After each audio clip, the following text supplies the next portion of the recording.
শুভ সকাল। যেসব আপু ভাইয়ারা ব্রয়লার মুরগি লালন পালন করেন, ভিডিওটি আজ তাদের জন্য। আজকে খুবই গুরুত্বপূর্ণ 3টি ওষুধের নাম আপনাদের সাথে শেয়ার করতে চলে আসলাম। প্রিয় দর্শক, আসসালামু আলাইকুম। আশা করি যে যেখান থেকে আমার এই ভিডিওটি দেখছেন সবাই ভালো আছেন ও সুস্থ আছেন। তাহলে সম্পূর্ণ ভিডিওটি দেখে নেওয়া যাক। প্রথমে দেখতেই পারছেন আমার হাঁসের দলগুলো খুবই সুস্থ সবল আছে আর বেশটা বড় হয়ে গেছে। ব্রয়লার মুরগি এতটাই নরম আর দুর্বল, এরা ঠিকঠাক মতো ওষুধ স্টেপ বাই স্টেপ খাওয়াতে হয়, যত্ন নিতে হয় আর এদের সুবিধা অসুবিধা বুঝতে হয়। এদের পায়খানার ডোজ আমি করাবো আজকে কি ওষুধ দিয়ে। একদম গুরুত্বপূর্ণ এই ওষুধটি আপনাদের সাথে শেয়ার করতে আসলাম। এই যদি ব্রয়লার মুরগির পায়খানা হয় তাহলে কিন্তু বাঁচানো খুবই সমস্যা, এই জন্য আপনাদের সাথে ভাবলাম শেয়ার করি ওষুধ 3টি। পায়খানার জন্য কি ওষুধ খাওয়াবো, প্রথম ওষুধের নাম আমি বলে দিচ্ছি, আপনারা পারলে লিখে রাখুন। অ্যামোডিক্স ভেট অথবা ডাইরোভেট 1 গ্রাম ওষুধের সাথে 1 লিটার পানি। আবারও 2টি ওষুধের নাম বলে দিচ্ছি, অ্যামোডিক্স ভেট আর ডাইরোভেট। 1 গ্রাম ওষুধের সাথে 1 লিটার পানি। আর এই সাথে খাওয়াতে হবে পিএইচ 1 মিলি ওষুধের সাথে 1 লিটার পানি। বেশি যদি পায়খানা হয়ে থাকে সকালে ও রাতে খাওয়াতে হবে, আর তা না হলে শুধু রাতে খাওয়ালেই চলবে। 3 থেকে 4 দিন এই পায়খানার ডোজের ওষুধগুলো খাওয়াতে হবে। আশা করি যে সব আপু ভাইয়ারা ব্রয়লার মুরগি হাঁস লালন পালন করেন, আমার এই ওষুধগুলো দেখার জন্য চ্যানেলটি সাবস্ক্রাইব করে রাখতে পারেন। পাশে থাকার বেল বাটনটি অন করে রাখবেন, তাহলে নতুন নতুন ভিডিও বা ওষুধের নাম ছাড়া মাত্রই আপনাদের কাছে পৌঁছে যাবে। এবার আমরা চলে এসেছি ছাদে।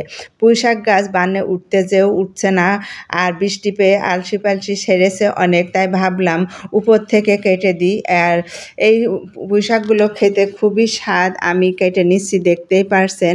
আজকে যত রকম শাক পাতা আছে, পুঁইশাকের ডুগা আছে, কেটে নিলাম। যে পুঁইশাক কেটেছি 2 দিন হবে, আর লাউ গাছের নিচে অনেক আলসি পালসি হয়েছে, আমি কেটে নিচ্ছি।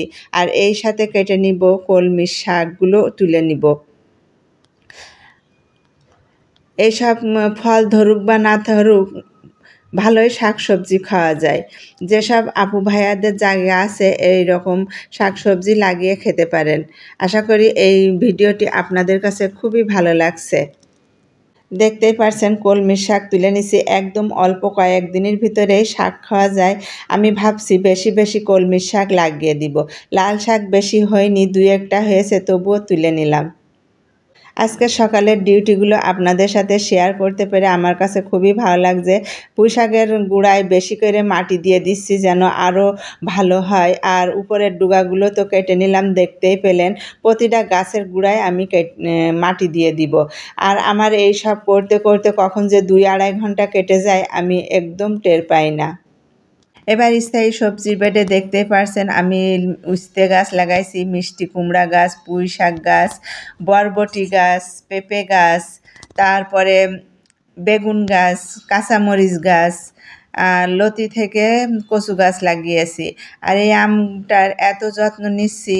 আর লেবু গাছ তো একদিন এক রকম হচ্ছে আমগুলো, আমটা যেন পড়ে না যায়, খুবই যত্ন নিচ্ছি। সব গাছগুলোই ভালো হয়েছে। আর দেখতে পেলেন বড় সড়ো একটি টাল দিয়েছি গাছ ওঠানোর জন্য, হোক বা না হোক টাল দিয়ে দিয়েছি। আর এদিকে পুঁই শাক আর শাকগুলো কুটে এবার রান্নাটা করব, সেই সাথে আপনাদের সাথে রান্নাটাও শেয়ার করব। আশা করি সম্পূর্ণ দেখলে ভালো লাগবে। একদম ঝটপট একটি রেসিপি আপনাদের সাথে শেয়ার করব এখন। নিজের হাতে লাগানো বিষমুক্ত শাক সবজি খেতে কিন্তু খুবই সুস্বাদু হয়, আর মনের থেকে খুবই তৃপ্তি সহকারে রান্না করে খাওয়া যায়। আর এই শাকগুলো রান্না করে খেয়েছি, খুবই মজার ছিল খেতে। আর কিনা পুঁই শাক খেয়েছি কিন্তু এতটা মজা লাগে না, কিন্তু নিজের হাতে লাগানো বিষমুক্ত শাক খুবই ভালো লাগে। পুঁই শাকগুলো দেখতেই পেলেন, কথা বলতে বলতে সবগুলো কুটা হয়ে গেছে। এখন আমি ধুয়ে রান্না বসিয়ে দেবো। চুলায় একটি কড়াই বসিয়ে প্রথমে আমি হলুদ আর লবণ মাখিয়ে মাছটা খুব ভালো করে ধুয়ে ঝরিয়ে হলুদ লবণ মাখিয়ে ভেজে নিচ্ছি।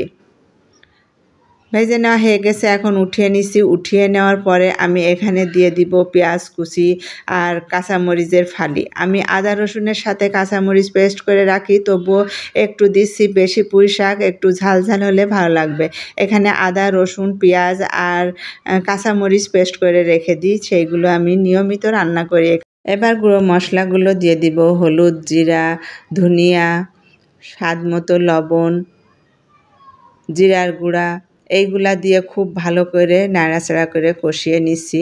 খুব ভালো করে কষিয়ে নেওয়ার পরে দেখতেই পাচ্ছেন একটু নিচে লেগে লেগে যাচ্ছে। এবার পানি দিয়ে দিলাম, পানিটা পরিমাণ মতো দিয়ে ঢাকনা দিয়ে ঢেকে কিছুটা পর পর আমি নাড়াচাড়া করে নিব, তারপরে শাকটা দিয়ে দিব।